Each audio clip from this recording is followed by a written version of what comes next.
One disaster after another. That is how you can sum up the year 2020 for China. The Wuhan virus is yet to slow down, but China is staring at yet another crisis. Its worst flood in decades. China says its worst in 100 years. Now, floods in China are an annual affair. They happen every year. But this time, it is far worse.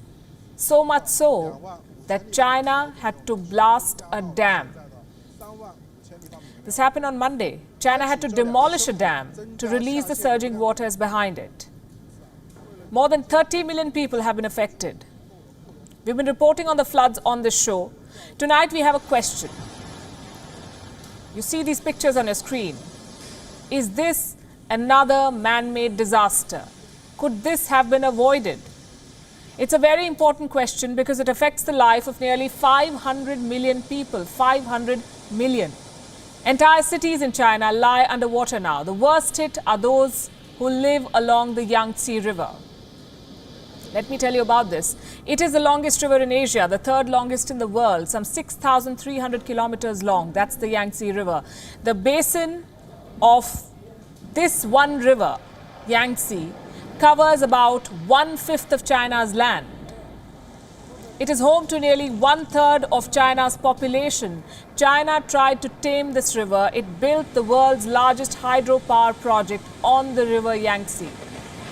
A monstrosity that has turned into a ticking time bomb now. I'm talking about the Three Gorges Dam. It is China's biggest and it's about to collapse. Experts fear it could break in these floods. And you know what that would mean? It would mean catastrophe for 500 million people, the people who live on the Yangtze basin. They're living in the shadow of fear. The water levels are rising to the point where the dam may not be able to sustain the pressure. It's been opening its gates to release the waters, but the pressure is not easing. The situation in China is critical, and as always, China has dismissed the concerns. Chinese officials say this dam is rock solid. It will survive the floods and rains. China's state media says the same. But the pictures tell a very different story. So here's a question again. Why is the Chinese government so keen to show that this dam is strong? Because this dam has become a matter of their credibility and pride. You see, this dam is very, very controversial. When it was pitched first, about 30 years back, there was a lot of opposition. But the government told its people and the world that the Three Gorges Dam is the one-stop solution to China's biggest problems. The government's promises were sky high. Listen to the list, the promises they made. China said the dam would generate power. It would boost irrigation. It would improve the navigability of rivers. It would protect homes from floods. Well, turns out the dam has only worsened all these problems. Far from stopping the floods, it is worsening them. On Friday, Chinese authorities issued warnings. They expect more rain, so people should brace for more pains. The Three Gorges Dam is hitting new flooding records. Last week, 3 floodgates were opened.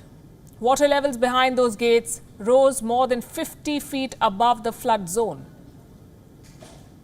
Associated Press has reported that the Chinese military has been called now, and they have been testing the strength of the embankments, shoring them up with sandbags and rocks. It is said that many cities, as I also said, are already flooded. On the 29th of June, the dam had discharged water in anticipation of the flood. Soon after that, downstream cities witnessed flooding. Residents in Wuhan and provinces of Anhui, Jiangxi, and Zhejiang are severely hit.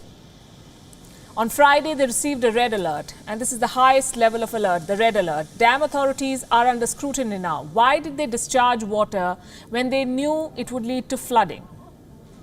Well, they say the problem is not with the discharge. They blame the floods on a poor drainage system. So as the crisis intensifies, so does the blame game. The biggest blame lies with the government in Beijing. It created a dam that is not serving its purpose. The dam designed to stop floods is causing them. More than 140 people have either died or disappeared so far, but these are only official figures. We have no way of verifying the actual numbers. And even by official estimates, 28,000 homes have been destroyed. The economic damage is now close to $12 billion. And it's not over yet.